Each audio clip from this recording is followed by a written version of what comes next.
ప్రభునందు ప్రియులారా, దేవుని మహాకృపను బట్టి దైవ సాన్నిధ్యంలో దేవుని మాటలు వినే భాగ్యాన్ని ప్రభు మనకి ಇಚ್ಚಿనందుకు ప్రభుకు ಸ್ತೋತ್ರ.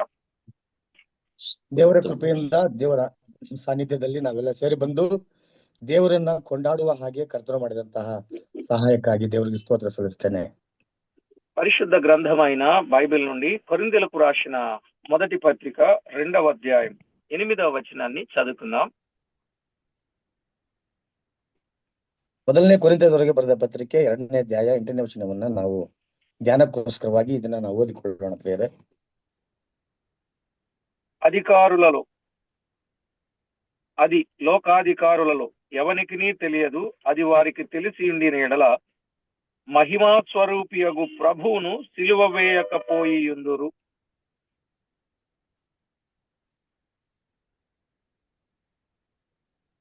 ಇಹಲೋಕದ ಅಧಿಕಾರಿಗಳಲ್ಲಿ ಯಾರು ಅರಿಯಲಿಲ್ಲ, ಅರಿತಿದ್ದರೆ ಅವರು ಮಹಿಮೆಯುಳ್ಳ ಕರ್ತನನ್ನು ಸಿಲುಬೆಗೆ ಹಾಕಿಸುತ್ತಿರಲಿಲ್ಲ. చదవబడిన ఈ లేఖనం కొరకు చిన్న ప్రార్థన చేద్దాం. ಓದಲ್ಪಟ್ಟಂತ ವಾಕ್ಯಕ್ಕೋಸ್ಕರವಾಗಿ ಪ್ರಾರ್ಥನೆ ಮಾಡಿಕೊಳ್ಳೋಣ. పరిశుద్ధుడవైన మా తండ్రి, కనుడవైన మా దేవ, మీ ఘననామానికి స్తోత్రములు స్తుతులు చెల్లిస్తున్నాం. ಪರಿಶುದ್ಧನಾದಂತ ನಮ್ಮ ಸ್ವರ್ಗೀಯ ತಂದೆಯ ದೇವರೇ, ನಿನ್ನ ಘನವುಳ್ಳ ನಾಮಕ್ಕೆ ಸ್ತುತಿ ಸ್ತೋತ್ರಗಳನ್ನು ಸಮರ್ಪಿಸಿಕೊಳ್ತೇವೆ. చదవబడిన లేఖన భాగమును దీవించి మా అందరితో మాట్లాడి మహిమ పొందుతారని కోరుచు, ಓದಲ್ಪಟ್ಟಂತ ವಾಕ್ಯಗಳನ್ನು ಮೂಲಕವಾಗಿ ದೇವರೇ ನಮ್ಮೊಟ್ಟಿಗೆ ನೀವು ಮಾತನಾಡಬೇಕೆಂಬುದಾಗಿ ನಾವು ಕೇಳಿಕೊಳ್ಳುತ್ತಾ మా ప్రభు అయిన క్రీస్తు నామమున వేడుచున్నాము తండ్రి. ನಮ್ಮ ಕರ್ತನಾದ ಯೇಸು ಕ್ರಿಸ್ತನ ಹೆಸರಿನಲ್ಲಿ ಪ್ರಾರ್ಥಿಸಿ ಬೇಡಿ ಹೊಂದಿಕೊಳ್ಳುತ್ತೇವೆ ತಂದೆಯೇ, ఆమేన్. ಆಮೆನ್. ప్రభునందు ప్రియులారా, మన దేవుడు మహిమా స్వరూపి అనే మాటలు మనం చూస్తున్నాం. ಹೌದು ಪ್ರಿಯರೇ, ನಮ್ಮ ಕರ್ತನು ಆತನು ಮಹಿಮಾವುಳ್ಳ ಸ್ವರೂಪನಾದಂತ ದೇವರಾಗಿದ್ದಾನೆ. నిజమే, ఆయన మహిమగల దేవుడు అనే మాటలు దైవ లేఖనంలో మనం చూస్తాం. ಹೌದು ಪ್ರಿಯರೇ, ಆತನು ಮಹಿಮೆಯುಳ್ಳ ದೇವರು ಎಂಬುದಾಗಿ ನಾವು ದೇವರ ಪರಿಶುದ್ಧ ಲೇಖನಗಳಲ್ಲಿ ಗಮನಿಸ್ತೇವೆ. అపోస్తల కార్యాలు 7వ అధ్యాయం 2వ వచనంలో ఆఖరి భాగంలో మహిమగల దేవుడు అతనికి ప్రత్యక్షమై అనే మాట చూస్తున్నాం. ಹೊಸ ಕೃತ್ಯಗಳು 7ನೇ ಅಧ್ಯಾಯ 2ನೇ ವಚನದಲ್ಲಿ ಪ್ರಭಾವಶಾಲಿಯಾಗಿರುವಂತ ಕರ್ತನು ಎಂಬುದಾಗಿ ನಾವಲ್ಲಿ ಗಮನಿಸ್ತೇವೆ.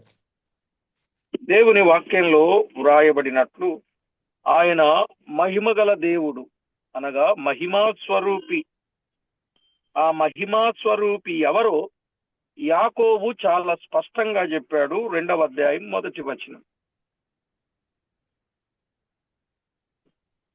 ಹೌದು ಪ್ರಿಯರೇ, ಆತನು ಮಹಿಮಾ ಪ್ರಭಾವ ಸ್ವರೂಪರಂತ ದೇವರಾಗಿದ್ದಾನೆಂಬುದಾಗಿ ನೋಡ್ತೇವೆ. ಮಾತ್ರವಲ್ಲ, ಯಾಕೋಬನ ಪತ್ರಿಕೆಯಲ್ಲಿ ಸಹ 2ನೇ ಅಧ್ಯಾಯ 1ನೇ ವಚನದಲ್ಲೂ ಸಹ ಆತನು ಮಹಿಮೆಯಲ್ಲಿ ಇರುವಂತಹ ಕರ್ತನೆಂಬುದಾಗಿ ನಾವು ನೋಡ್ತೇವೆ.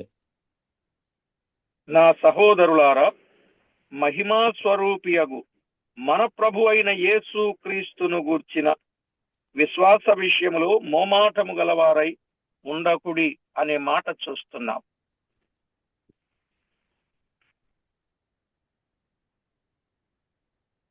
2:1 కదా బ్రదర్, యాకోబ పత్రిక. అవును.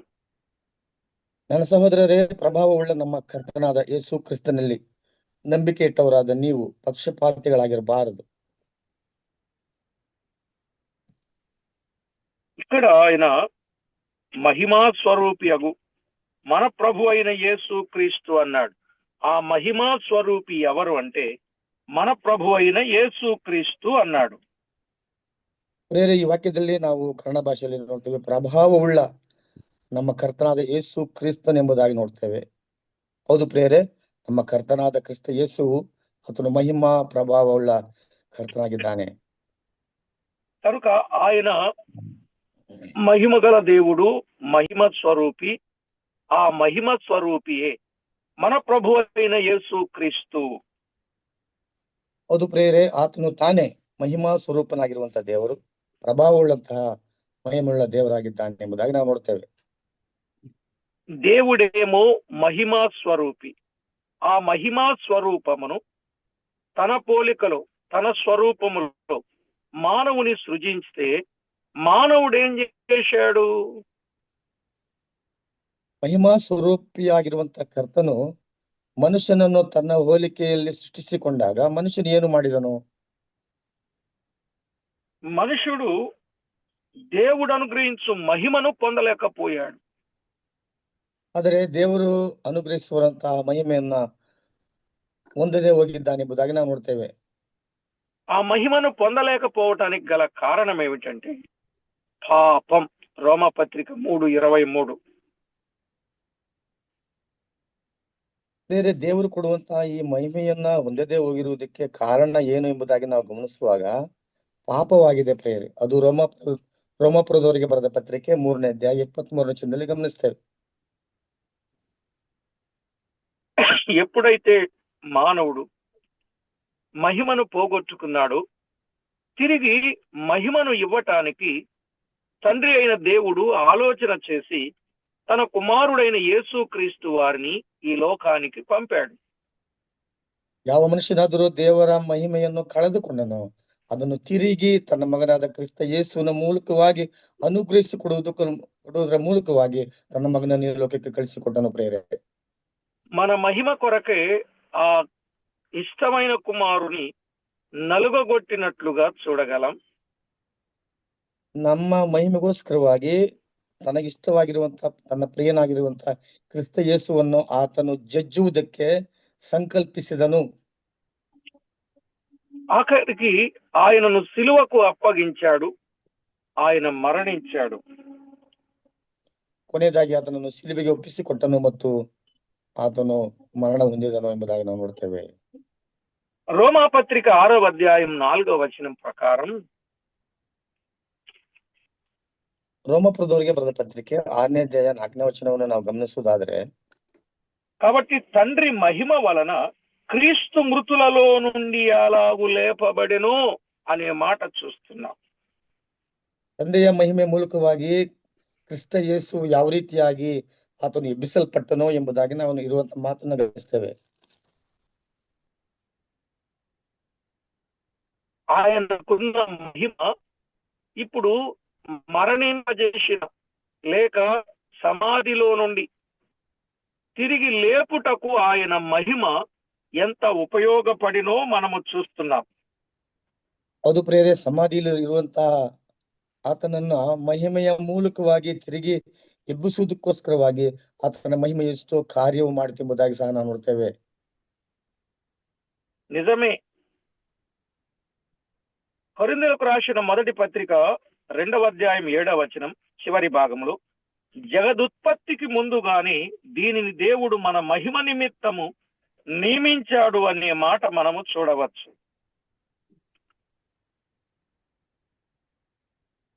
ಒಂದನೇ ಕೊರಿಂಥ ಪತ್ರಿಕೆ 2ನೇ ಅಧ್ಯಾಯದ ಕೊನೆಯ ಭಾಗದಲ್ಲಿ ನಾವು ಗಮನಿಸ್ತೇವೆ, ಆತನು ಜಗತ್ತುಗೆ ಅಸ್ತುವಾರಗಳನ್ನು ಹಾಕುವ ಮೊದಲೇ ಈ ಮಹಿಮೆಯನ್ನ ಆತನು ತೋರಿಸಿದನೆಂಬುದಾಗಿ ನಾವು ನೋಡ್ತೇವೆ. ఎందుకు ఆయన రక్తాన్ని చిందించి మరణించి సమాధి చేయబడి తిరిగి లేచాడు అనంటే, ಹಾಗಾಗಿ ಆತನು ಮರಣವನ್ನು ಅನುಭವಿಸಿ ಸತ್ತು ಹೂಣಲ್ಪಟ್ಟು ತಿರುಗಿ ಎಬ್ಬಿಸಿದ್ದಾನೆ ಎಂಬುದಾಗಿ ನಾವು ಗಮನಿಸುವುದಾದ್ರೆ, మనకు మహిమనిచ్చుటకే, ನಮಗೆ ಮಹಿಮೆಯನ್ನ ಕೊಡುವುದಕ್ಕೋಸ್ಕರವಾಗಿಯೇ ಎಂಬುದಾಗಿ ನಾವು ನೋಡ್ತೇವೆ. గమనించాలి ప్రియులారా. ఒకటి, పాపము చేసి మహిమను పోగొట్టుకొని మరణించిన మన కొరకు ఆయన తన మహిమను విడిచిపెట్టాడని ఫిలిప్పి పత్రికలో మనం చూడగలం. ಪಾಪ ಮಾಡಿ ದೇವರಿಂದ ಸಿಗತಕ್ಕಂತಹ ಮಹಿಮೆಯನ್ನು ಕಳೆದುಕೊಳ್ಳಂತ ನಮಗೆ ಆತನು ತಿರುಗಿ ಮಹಿಮೆಯನ್ನು ಕೊಡುವುದಕ್ಕೋಸ್ಕರವಾಗಿ ಆತನು ಬಂದನೆಂಬುದಾಗಿ ನಾವು ಫಿಲಿಪ್ಪಿ ಪತ್ರಿಕೆಯಲ್ಲಿ ಗಮನಿಸ್ತೇವೆ. ఆయన మరణించి సమాధి చేయబడి తిరిగి లేచాడని మనం చూచాం. ಆತನು ಸತ್ತು ಹೂಣಲ್ಪಟ್ಟು ತಿರುಗಿ ಆತನು ಎದ್ದು ಬಂದನೆಂಬುದಾಗಿ ನಾವು ನೋಡಿದ್ದೇವೆ. ఎందుకు అనంటే మనకు తిరిగి మహిమను ఇచ్చుటకు. ಯಾಕಾಗಿ ಎಂಬುದಾಗಿ ನೋಡುವಾಗ ನಮಗೆ ತಿರುಗಿ ಕಳೆದುಕೊಂಡಂತ ಮಹಿಮೆಯನ್ನು ತಿರುಗಿ ಕೊಡುವುದಕ್ಕೋಸ್ಕರವಾಗಿ. కొరింథీయులకు రాసిన మొదటి పత్రిక 6:20లో ಕೊರಿಂಥೀಯರಿಗೆ ಬರೆದ ಪತ್ರಿಕೆ 6ನೇ ಅಧ್ಯಾಯ 20ನೇ ವಚನದಲ್ಲಿ ನಾವು ಗಮನಿಸುವುದಾದ್ರೆ, మీరు విలువ పెట్టి కొనబడిన వారు గనుక మీ దేహముతో దేవుని మహిమ పరచుడి అన్నాడు. ನೀವು ಕ್ರಯಕ್ಕೆ ಕೊಡಲ್ಪಟ್ಟವರು ಆದ ಕಾರಣ ನಿಮ್ಮ ದೇಹದಲ್ಲಿ ದೇವರ ಪ್ರಭಾವವನ್ನು ಪ್ರಕಾಶಪಡಿಸಿರಿ ಎಂಬುದಾಗಿ ಬರೆದಿದ್ದನ್ನು ನೋಡ್ತೇವೆ. మనలను విలువ పెట్టి కొన్నాడు. ఆయన మహిమను విడిచాడు, ఘనతను విడిచాడు, తండ్రితో ఉండుట సమానమనే భాగ్యాన్ని ఎంచుకోలేదు. అన్నీ విడిచిపెట్టి ఈ లోకానికి వచ్చి మనలను విలువ పెట్టి కొన్నాడు. ಅದು ಪ್ರಿಯರೇ, ಆತನು ದೇವರಲ್ಲಿ ಇರತಕ್ಕಂತಹ ದೇವರೊಂದಿಗೆ ಇರತಕ್ಕಂತಹ ಮಹಿಮೆ ಎಲ್ಲವನ್ನು ತೊರೆದಂತವನಾಗಿ ನಮ್ಮನ್ನು ಕ್ರಯಕ್ಕೆ ತೆಗೆದುಕೊಳ್ಳುವುದಕ್ಕೋಸ್ಕರವಾಗಿ ಮಹಿಮೆಯನ್ನು ತರೋದು ಈ ಲೋಕಕ್ಕೆ ಬಂದಿದ್ದಂತಹ ಕರ್ತನಾಗಿದ್ದಾನೆ ಪ್ರಿಯರೇ. భూమి లోకంలో ఉన్న లేక భూమి గాని ఇవి గాని ఆయనను మహిమపరచుచూ ఉన్నవి, కానీ వాటికంటే మన మహిమను ఆయన ఎక్కువగా ఇష్టపడ్డాడని లేఖనంలో చూడవచ్చు. ಅದು ಪ್ರಿಯರೇ, ಭೂಮಿಯಲ್ಲಿರುವುದು ಎಲ್ಲವೂ ಸಹ ದೇವರ ಮಹಿಮೆಯನ್ನ ಪ್ರಭಾವವನ್ನ ಪ್ರಚುರಪಡಿಸುತ್ತದೆ. ಆದರೆ ದೇವರು ನಮ್ಮ ಮೂಲಕವಾಗಿ ಆತನ ಮಹಿಮೆಯನ್ನ ಕೋರುವಂತ ದೇವರಾಗಿದ್ದಾನೆ. రోమాపత్రిక 11వ అధ్యాయం 36వ వచనం. ರೋಮಪುರದವರಿಗೆ ಬರೆದ ಪತ್ರಿಕೆ 11ನೇ ಅಧ್ಯಾಯ 36ನೇ ವಚನದಲ್ಲಿ ನಾವು ನೋಡುವುದಾದ್ರೆ, ఆయన మూలమునను, ఆయన ద్వారాను, ఆయన నిమిత్తమును సమస్తమును కలిగి ఉన్నవి, యుగముల వరకు ఆయనకు మహిమ కలుగును గాక, ఆమేన్ అని అక్కడ వ్రాయబడింది.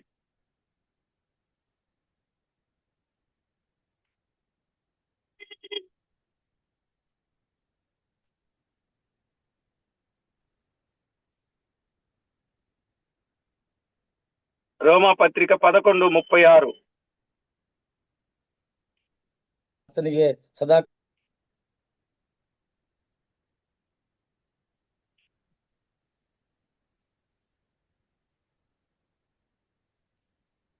ಸಮಸ್ತವು ಆತನಿಂದ ಉತ್ಪತ್ತಿಯಾಗಿ ಆತನಿಂದ ನಡೆಯುತ್ತಾ ಆತನಿಗಾಗಿ ಇರುತ್ತದೆ. ಆತನಿಗೆ ಸದಾಕಾಲವು ಸ್ತೋತ್ರ, ಆಮೆನ್ ಎಂಬುದಾಗಿ ನಾವು ನೋಡ್ತೇವೆ.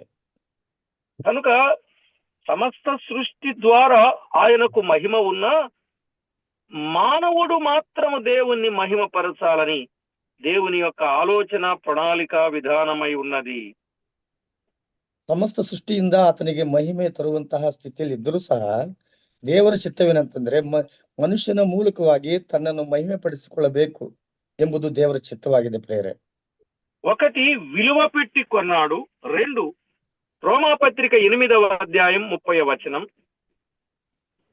ಮೊದಲನೇದಾಗಿ ಆತನು ನಮ್ಮನ್ನ ಕ್ರಯಕ್ಕೆ ಕೊಳ್ಳಲ್ಪಟ್ಟನು. ಎರಡನೇದಾಗಿ ರೋಮಪತ್ರಿಕೆ 8ನೇ ಅಧ್ಯಾಯ 36ನೇ ವಚನವನ್ನ ನಾವು ತಿಳಿಸುವುದಾದ್ರೆ, మరి ఎవరిని ముందుగా నిర్ణయించనో వారిని పిలిచెను, ఎవరిని పిలిచెనో వారి నీతిమంతులుగా తీర్చెను, ఎవరిని నీతిమంతులుగా తీర్చెనో వారిని మహిమపరచెను. అంటే విలువ పెట్టి కొన్నాడు. రెండవది నీతిమంతులనుగా తీర్చాడు. ಅದು ಪ್ರೇರೆ, ಇಲ್ಲಿ 30ನೇ ವಚನದಲ್ಲಿ ಈ ರೀತಿ ನೋಡ್ತೇವೆ. ಮೊದಲೇ ನೇಮಿಸಿದನು ಮತ್ತು ಯಾರನ್ನು ಮೊದಲು ನೇಮಿಸಿದನು ಅವರನ್ನು ಕರೆದನು, ಯಾರನ್ನು ಕರೆದನು ಅವರನ್ನು ನೀತಿವಂತರೆಂದು ನಿರ್ಣಯಿಸಿದನು, ಯಾರನ್ನು ನೀತಿವಂತರೆಂದು ನಿರ್ಣಯಿಸಿದನು ಅವರನ್ನ ಮಹಿಮೆ ಪದವಿಗೆ ಸೇರಿಸಿದನು. ಈತನು ಪ್ರೇರೆ ಕ್ರಯಕ್ಕೆ ಕೊಟ್ಟವರಾಗಿದ್ದೇವೆ. ಎರಡನೇದಾಗಿ ನಮಗೆ ಆತನು ನೀತಿಯನ್ನು ಅನುಗ್ರಹಿಸಿದಂತ ಕರ್ತನಾಗಿದ್ದಾನೆ. ప్రియులారా, జాగ్రత్తగా దేవుని వాక్యాన్ని మనం విన్నప్పుడు ఆయన నీతిమంతులనుగా తీర్చాడు. విలువ పెట్టి కొన్నాడు. 2 నీతిమంతులుగా తీర్చాడు. ಹೌದು ಪ್ರೇರೆ, ನಾವು ದೇವರ ವಾಕ್ಯದಲ್ಲಿ ಗಮನಿಸುವುದಾದ್ರೆ ಆತನು ನಮ್ಮನ್ನು ಕ್ರಯಕ್ಕೆ ತೆಗೆದುಕೊಂಡನು. ಎರಡನೇದಾಗಿ ನಮ್ಮನ್ನ ನೀತಿವಂತರನ್ನಾಗಿ ಮಾಡಿಕೊಂಡನು. ఎందుకు? మనము మహిమపరచబడాలని. ಯಾಕೆಂದ್ರೆ ನಾವು ಮಹಿಮೆಯನ್ನ ಹೊಂದಿಕೊಳ್ಳಬೇಕೆಂಬುದಾಗಿ, ఆయనకు మహిమ ఆపాదించాలి అని. ಮಾತ್ರವಲ್ಲ ಪ್ರೇರೆ, ಆತನಿಗೆ ನಾವು ಮಹಿಮೆಯನ್ನ ಸಲ್ಲಿಸಬೇಕೆಂಬುದಾಗಿ. అందుకని దేవుని వాక్యంలో వ్రాయబడినట్లు మనలను ఆ విధంగా చేశాడు. ಹೌದು ಪ್ರೇರೆ, ಆ ರೀತಿಯಾಗಿ ದೇವರ ವಾಕ್ಯದಲ್ಲಿ ಬರೆದಿರುವ ಪ್ರಕಾರವಾಗಿ ನಮ್ಮನ್ನು ಆ ರೀತಿಯಾಗಿ ದೇವರು ಮಾಡಿದ್ದಾನೆ. మాత్రమే కాదు, మూడవదిగా ఆయన మహిమగల స్వాతంత్ర్యమును. సార్ నమస్కారం సార్, చర్చలింದ సార్ ನಾವು ಚರ್ಚಲಿಂದ ಶೇಖರ್ ಮಾತಾಡ್ತೀವಿ ಸರ್. ಸರ್ ನಗರದ ಚರ್ಚಲಿಂದ ప్రియులారా, 1 విలువ పెట్టి కొన్నాడు, 2 నీతిమంతులుగా తీర్చాడు, 3 మహిమగల స్వాతంత్ర్యమును ఇచ్చాడు. ಅದು ಪ್ರೇರೆ, ಆತನು ನಮ್ಮನ್ನ ಕ್ರಯಕ್ಕೆ ತೆಗೆದುಕೊಂಡನು. ಎರಡನೇದಾಗಿ ನೀತಿವಂತರನ್ನಾಗಿ ಮಾಡಿದನು. ಮೂರನೇದಾಗಿ ಆತನು ಮಹಿಮೆಯ ಸ್ವಾತಂತ್ರ್ಯವನ್ನು ನಮಗೆ ಅನುಗ್ರಹಿಸಿದನು. రోమాపత్రిక 8:20లో చెప్పాడు మహిమగల స్వాతంత్ర్యముని ఇచ్చాడని.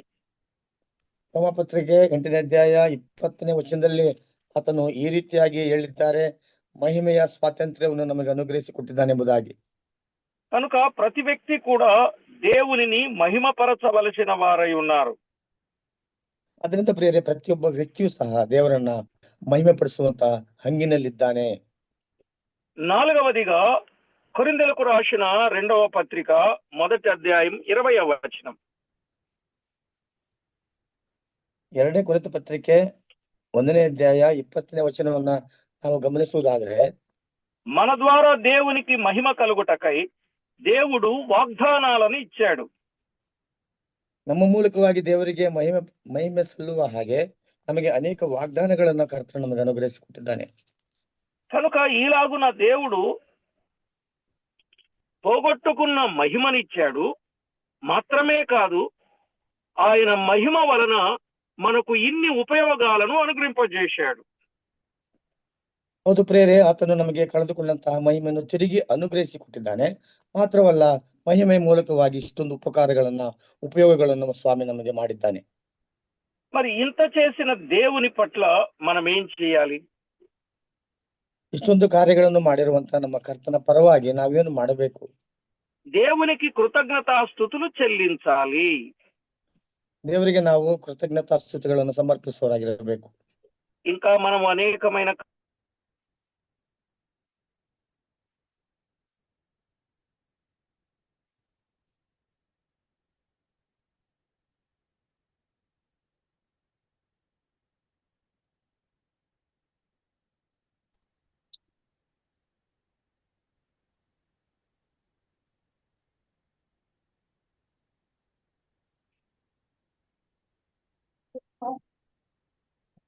ఛార్జింగ్ పెట్టాను.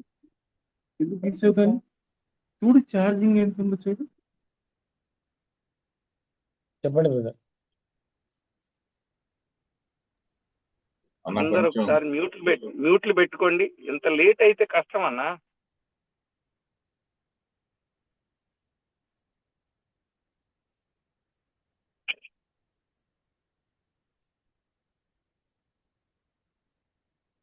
దేవుడు తన మహిమనిచ్చాడు. ದೇವರಿಗೆ ತನ್ನಲ್ಲಿರುವಂತಹ ಮಹಿಮೆಯನ್ನು ನಮಗೆ ಕೊಟ್ಟಿದ್ದಾನೆ. తరువాత మనము చనిపోయినా తిరిగి లేపి మన దీన శరీరాలను మహిమగల శరీరాలుగా మారుస్తానన్నాడు. ಮಾತ್ರವಲ್ಲ ಪ್ರೇರೆ, ನಾವು ಮರಣಿಸಿದ ನಂತರ ನಮ್ಮ ದೀನಾವಸ್ಥೆಯಲ್ಲಿರುವಂತಹ ಈ ಶರೀರಗಳನ್ನ ಮಹಿಮೆಯ ಶರೀರವನ್ನಾಗಿ ಪರಿವರ್ತಿಸುವಂತವನ್ನಾಗಿ ಮಾಡ್ತೇನೆ ಎಂಬುದಾಗಿ ಸ್ವಾಮಿ ಹೇಳಿದ್ದಾರೆ. ఫిలిప్పీ పత్రిక 3:21లో ఆ మాట మనం చూడగలం. ಈ ಮಾತನ್ನ ನಾವು ಫಿಲಿಪ್ಪಿಯವರಿಗೆ ಬರೆದ ಪತ್ರಿಕೆ 3ನೇ ಅಧ್ಯಾಯ 21ನೇ ವಚನದಲ್ಲಿ ನಾವು ಗಮನಿಸ್ತೇವೆ ಪ್ರೇರೆ. మాత్రమే కాదు, రేపు ఆయన మనలను మహిమపరుస్తాను అన్నాడు. రోమపత్రిక 8:30. ಮಾತ್ರವಲ್ಲ ಪ್ರೇರೆ, ರೋಮ ಪತ್ರಿಕೆ 8ನೇ ಅಧ್ಯಾಯ 30ನೇ ವಚನದಲ್ಲಿ ತಿರುಗಿ ನಾನು ಅವರನ್ನ ಮಹಿಮೆ ಪಡಿಸುತ್ತೇನೆ ಎಂಬುದಾಗಿ ಸಹ ಕರ್ತನು ಹೇಳಿದ್ದನ್ನು ನಾವು ಗಮನಿಸ್ತೇವೆ. ఆ తర్వాత మహిమలో ప్రవేశాన్ని ఆయన మనకి ఇస్తాడు. ಅದನಂತರವಾಗಿ ನಮಗೆ ಮಹಿಮೆಯಲ್ಲಿ ನಾವು ಪ್ರವೇಶ ಮಾಡುವ ಹಾಗೆ ಸ್ವಾಮಿಯು ಮಾಡ್ತಾರೆ. తర్వాత క్రీస్తుతో కూడా మహిమ మనకిస్తానన్నాడు. రోమపత్రిక 8:17. ರೋಮಪತ್ರಿಕೆ 8ನೇ ಅಧ್ಯಾಯ 17ನೇ ವಚನದಲ್ಲಿ ಕ್ರಿಸ್ತನೊಡನೆ ನಮಗೆ ಆ ಮಹಿಮೆಯನ್ನ ಅನುಗ್ರಹಿಸಿ ಕೊಡ್ತಾನೆ ಎಂಬುದಾಗಿ ಕರ್ತನು ಹೇಳಿದ್ದಾನೆ. కనుక ఈ లోకంలో మనం ఆ లోకానికి వెళ్లి మహిమను పొందేంత వరకు ఈ లోకములో మన సత్క్రియలను చూచి తండ్రిని మహిమపరిచేటట్లుగా మనం ఉండాలని మత్తయి సువార్త 5:16లో చెప్పాడు. ಅದು ಪ್ರಿಯರೇ, ನಾವು ಈ ಲೋಕವನ್ನು ತ್ಯಜಿಸಿ ಕರ್ತನ ಬಳಿಯಲ್ಲಿ ಆ ಮಹಿಮೆಯನ್ನು ಹೊಂದುವವರೆಗೂ ನಾವು ಸತ್ಪ್ರವರ್ತನೆಗಳಿಂದ ಸತ್ಕ್ರಿಯೆಗಳಿಂದ ನಮ್ಮನ್ನು ನಾವು ತೊಡಗಿಸಿಕೊಂಡು ಕರ್ತನನ್ನು ಎದುರು ನೋಡುತ್ತಾ ಇರುವಂತವರಾಗಿರಬೇಕಾಗಿದೆ. పిల్లారా, మనం ఆలోచన చేయాలి ఈ మాట. ಈ ಮಾತನ್ನು ನಾವು ಗಮನಿಸಬೇಕು ಪ್ರಿಯರೇ. అలాగే యోహాను సువార్త 15వ అధ్యాయం 8వ వచనంలో మనము ఆయన వచ్చేంత వరకు ఈ లోకంలో ఫలించాలి, మనము బహుగా ఫలించుట వలన తండ్రి మహిమపరచబడతాడు అని చెప్పాడు. ಅದೇ ರೀತಿಯಾಗಿ ಯೋಹಾನ ಬರೆದ ಸುವಾರ್ತೆ 15ನೇ ಅಧ್ಯಾಯ 8ನೇ ವಚನದಲ್ಲಿ ನಾವು ಬಹಳ ಫಲವನ್ನ ಕೊಡುವವರಾಗಿರ್ಬೇಕು, ಈ ಫಲಗಳಿಂದ ಕರ್ತನಿಗೆ ಮಹಿಮೆಯನ್ನ ತರುವವರಾಗಿ ನಾವಿರ್ತೇವೆ. యోహాను సువార్త 15వ అధ్యాయం 8వ వచనంలో ఆ మాట మనం చూస్తాం. ಯೋಹಾನ ಬರೆದ ಸುವಾರ್ತೆ 15ನೇ ಅಧ್ಯಾಯ 8ನೇ ವಚನದಲ್ಲಿ ಈ ಮಾತನ್ನ ನಾವು ಗಮನಿಸ್ತೇವೆ. కాబట్టి ప్రభునందు ప్రియులారా, యోహాను సువార్త 13వ అధ్యాయం 32వ వచనం ప్రకారం